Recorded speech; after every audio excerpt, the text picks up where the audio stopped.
Hola, ¿qué tal? ¿Cómo están? Bienvenidos a un episodio más de Self Care. En esta ocasión tenemos nuevamente a nuestro amigo y especialista en hepatopancreatobiliar, el doctor Salinas. Muchas gracias, Marisol. Pues mucho gusto, todo un placer estar aquí con ustedes, con tu audiencia, con tu público, con nuestros pacientes también. Ya se convirtieron en nuestros pacientes, lo que necesitemos. Perfecto, Doc. Pues miren, el día de hoy vamos a tocar un tema muy importante. En el episodio anterior con Pablo se platicó un poquito de lo que es el páncreas. ¿Lo podríamos retomar un poquito, Doc? ¿Qué es el páncreas? ¿Cuál es su función principal? Claro, mira, el páncreas es un órgano muy complejo. El páncreas es un órgano que nosotros vamos a usar para poder ayudar a la digestión, hacer contenido también interno. ¿A qué me refiero con contenido interno?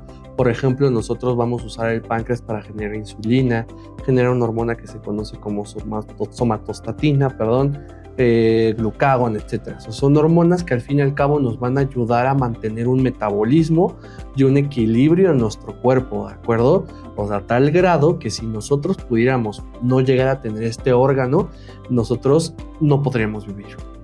Ok, entonces realmente sí es una función bastante importante la que conlleva. Definitivamente. Doc, en el tema de la parte de la insulina, pues creo que las enfermedades principales con las que tenemos contacto la mayor parte del tiempo es el tema de la diabetes. Definitivamente. En esta parte de la diabetes, ¿cuántos tipos de diabetes existen?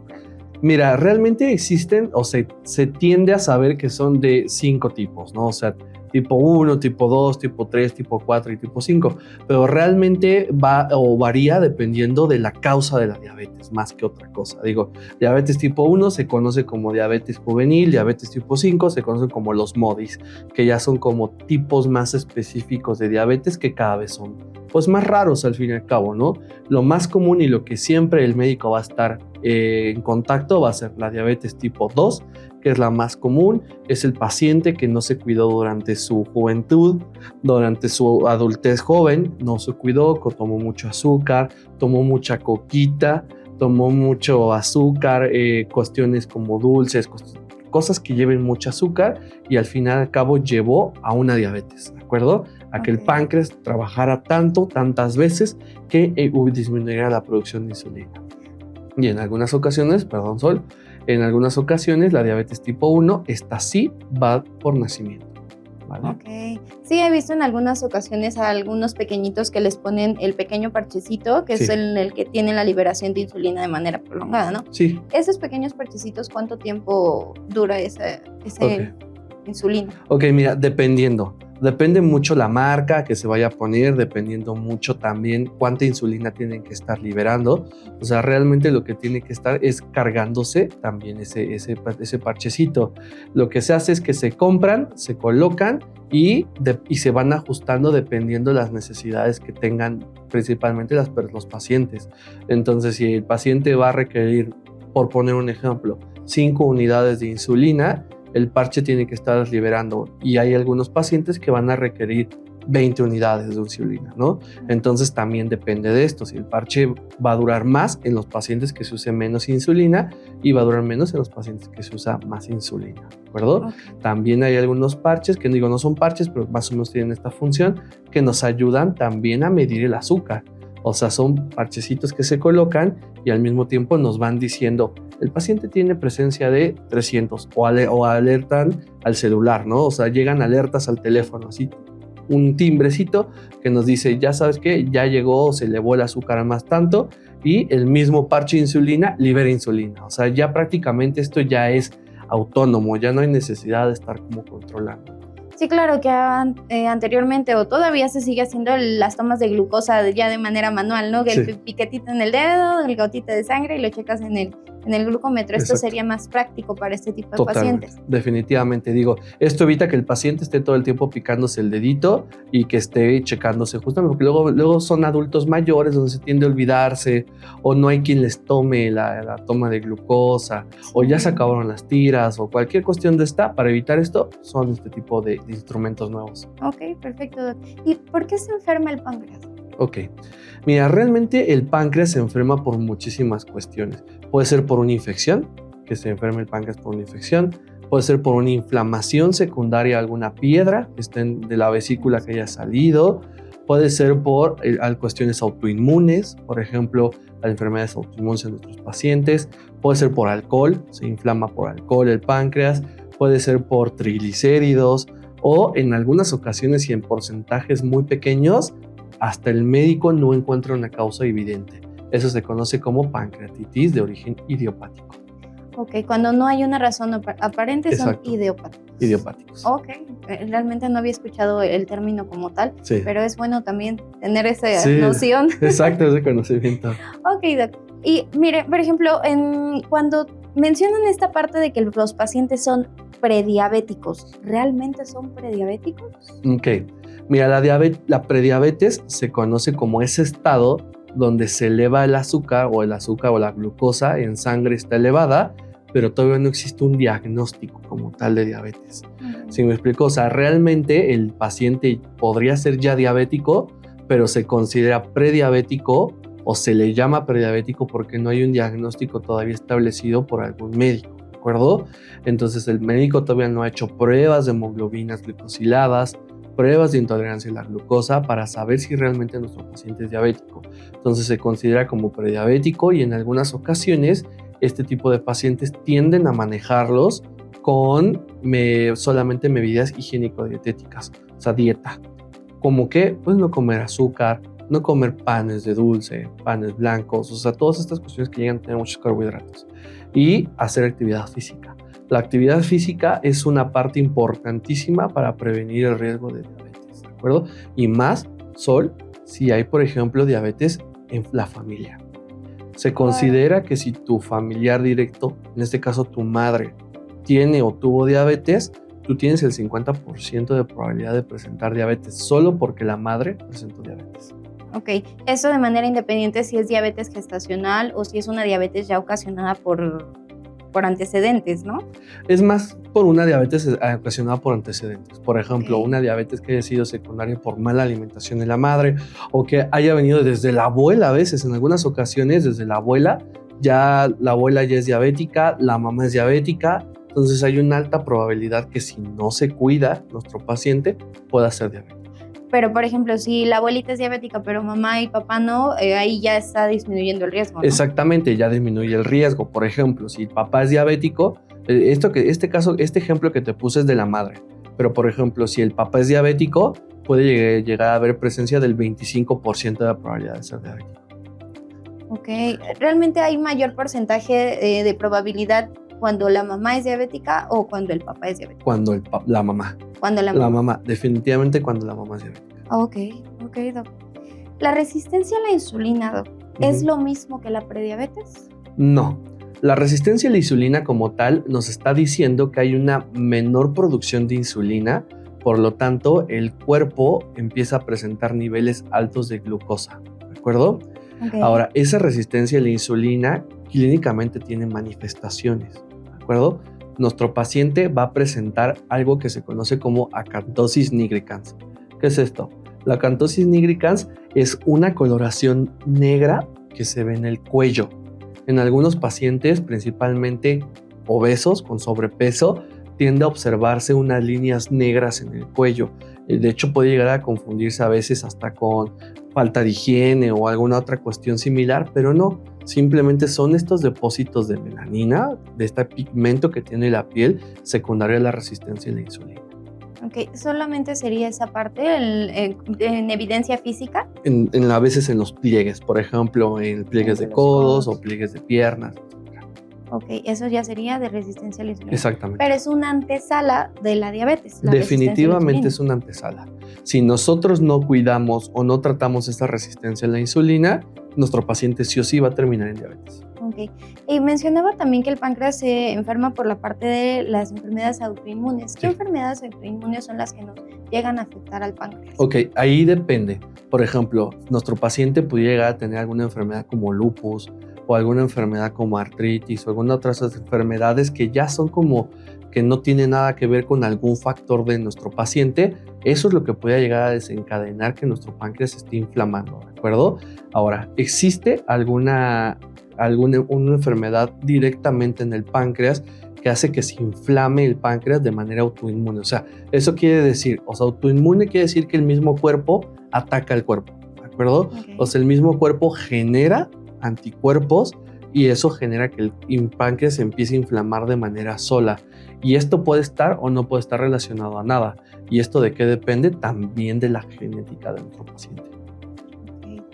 Okay.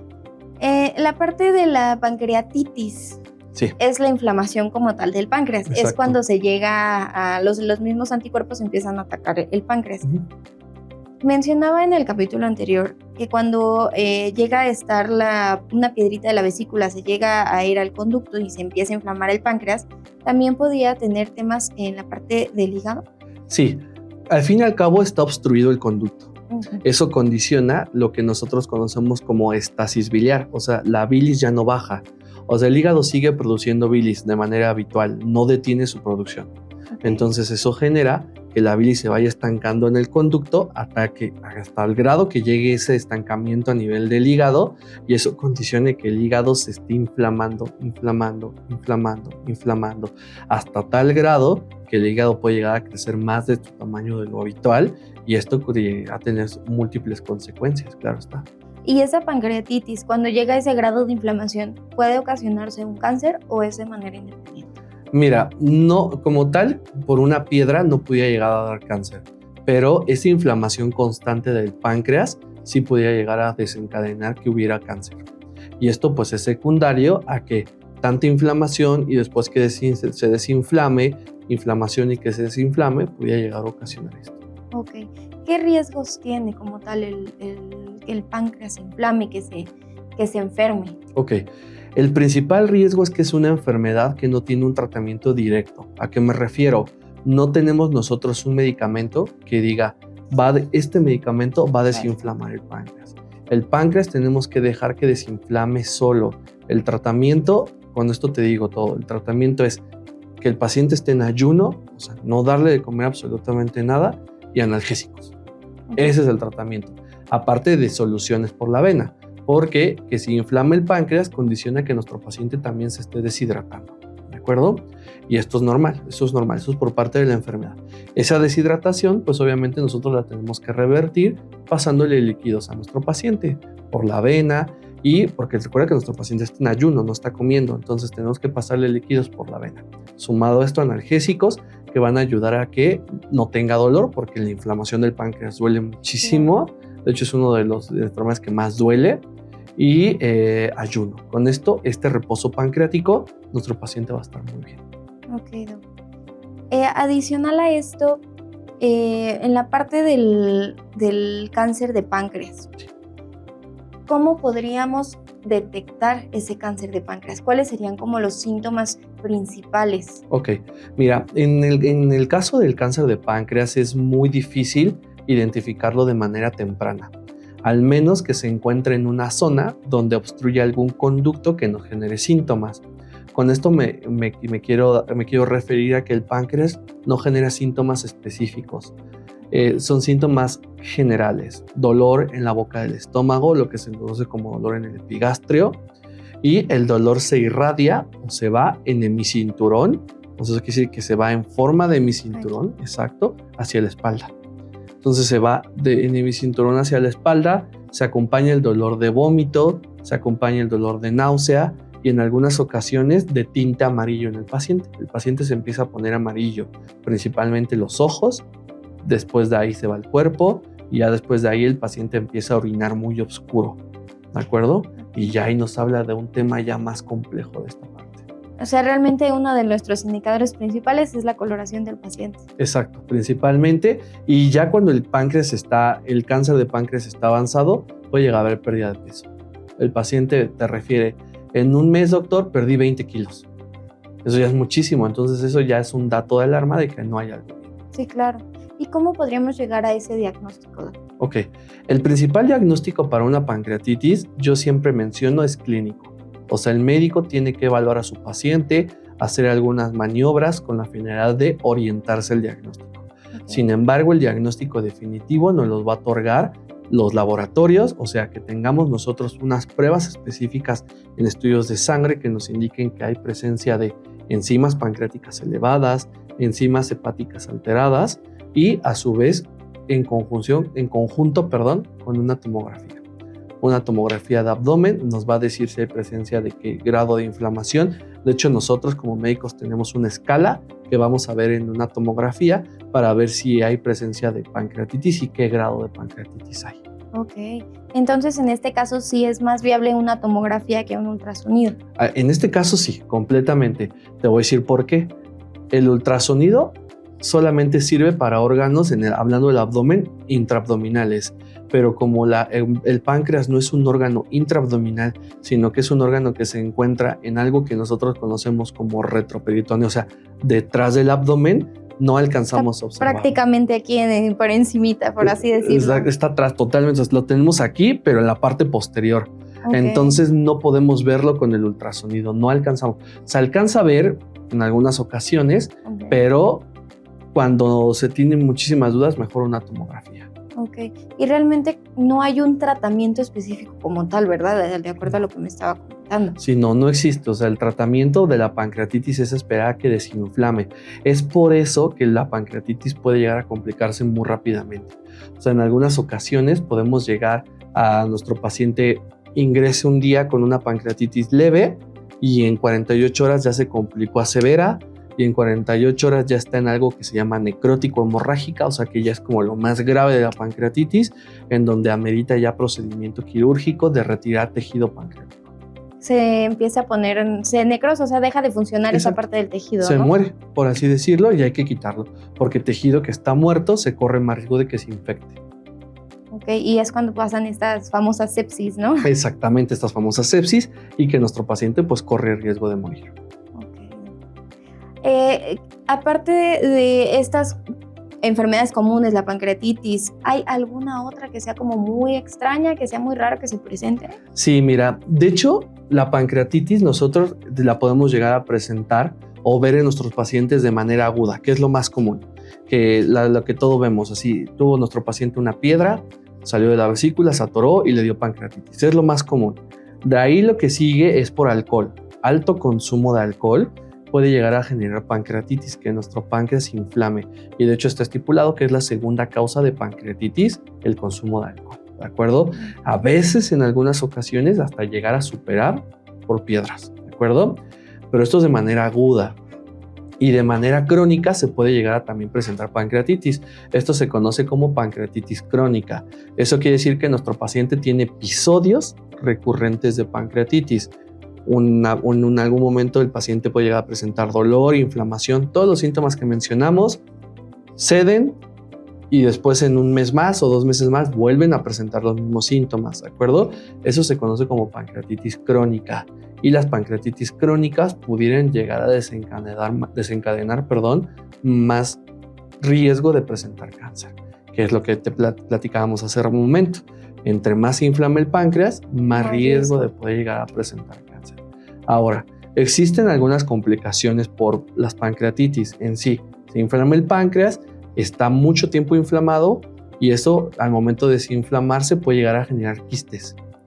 Esos quistes, bueno, realmente no son un quiste, se conoce como pseudoquiste porque les hace falta una capita al quiste, pero son bolitas que se llenan de líquido en el páncreas y que tienden a doler mucho, ¿de acuerdo? O sea, el paciente, después de que le dio un cuadro de pancreatitis, está con dolor. Y mencionas que yo siento dolor o siento como algo en la boca del estómago que me está estorbando. Siento algo, doctor, no me siento bien. Les hacen una tomografía y reportan un pseudoquiste pancreático, ¿de acuerdo? Estos a veces operan, a veces no se operan, dependiendo del tamaño y de cuánto tiempo lleva con esto mismo y demás. Pero la mayoría de las ocasiones se terminan operando estos tipos de quistes. Sí, porque como me comentaba, no hay algún tratamiento que les puedas dar como para que disminuya, ¿no? El tamaño del quiste. Exactamente. Ok, doc. Y en la parte cuando son pancreatitis por alcohol, obviamente esto también quiere decir que se está afectando el hígado. Totalmente. Ok. Sí, en esta parte, perdón Sol, en esta parte se ven afectados, como tú bien lo mencionas, 2 órganos, hígado y páncreas. Pero primero nos puede mandar como la señal el páncreas y después el hígado, o puede ser el hígado y después el páncreas, o en conjunto. Mira, puede ser cualquiera de las tres. Puede ser cualquiera de las tres y es muy variado. O sea, en algunas ocasiones puede ser que primero el páncreas nos dé un aviso, o sea, nos dé una pancreatitis por alcohol, el paciente continúa con estos hábitos y posteriormente empecemos ya con datos a nivel del hígado, con hígado graso y en algunas ocasiones con cirrosis, ¿de acuerdo? O que de plano debute las dos al mismo tiempo, ¿de acuerdo? O sea, también depende del paciente, qué grado de alcoholismo tenga, cuánto se consuma, etcétera, etcétera. Ok. Y el caso de las pancreatitis metabólicas, ¿no? En esos casos, ¿cómo? Ok, mira, las pancreatitis metabólicas, la más común es por triglicéridos. Okay. Son pacientes que tienen altas ingestas en alimentos que puedan llegar a elevar triglicéridos, como por ejemplo, no sé, carnes rojas que llegan a elevar triglicéridos, alimentos que tengan contenidos en harinas refinadas. Entonces, esta elevación, esta mala alimentación eleva los triglicéridos, ¿de acuerdo? Y nosotros tenemos un parámetro base. Nosotros normalmente debemos de tener a menos de 150 de triglicéridos, ¿de acuerdo? Pero este tipo de pacientes son pacientes que llegan con hasta 5,000, 6,000 de triglicéridos, 3,000 de triglicéridos. Se tiene medido que arriba de 400 ya se incrementa muchísimo el riesgo de presentar pancreatitis, ¿de acuerdo? Entonces imagínate un paciente que tiene 3,000 de triglicéridos. Es una barbaridad. Una barbaridad, totalmente. El paciente tiene muchísimo riesgo de presentar pancreatitis y aparte son pancreatitis que son de muy difícil manejo. O sea, como te comento, no hay un tratamiento específico para disminuir la inflamación del páncreas. Entonces, ¿qué se hace? Se trata de disminuir primero los triglicéridos. Nuestro paciente se le da tratamiento para disminuir triglicéridos, etcétera, pero al fin y al cabo no podemos hacer nada por el páncreas. El páncreas tenemos que esperar a que desinflame. Sí, prácticamente te dejo ahí en tu cajita, que te calmes, ya que estés tranquilito, vamos a empezar otra vez. Literalmente. Ok, Doc. Y esas pancreatitis metabólicas igual también afectan al hígado, ¿no? Sí, porque empiezan a generar hígado graso o el famoso hígado graso, ¿de acuerdo? O sea, ese depósito de triglicéridos y de colesterol que se está consumiendo de manera excesiva también están afectando el hígado, ¿de acuerdo? Y esto genera hígado graso. Y el hígado graso al principio es asintomático, no hay nada de síntomas. El paciente puede estar normal. ¿Por qué? Porque el hígado tiende a regenerarse. Tiene cierto grado de regeneración en el sentido en que si yo dejo de consumir estos alimentos, ese hígado graso revierte, ¿de acuerdo? Revierte de manera normal y natural. Pero si esto sigue avanzando, puede llegar a un momento donde se genere algo que se conoce como cirrosis hepática. Y cuando hay esa cirrosis hepática, ya no hay manera de revertirlo. No. En este caso, ya la única solución es hacer un trasplante de hígado.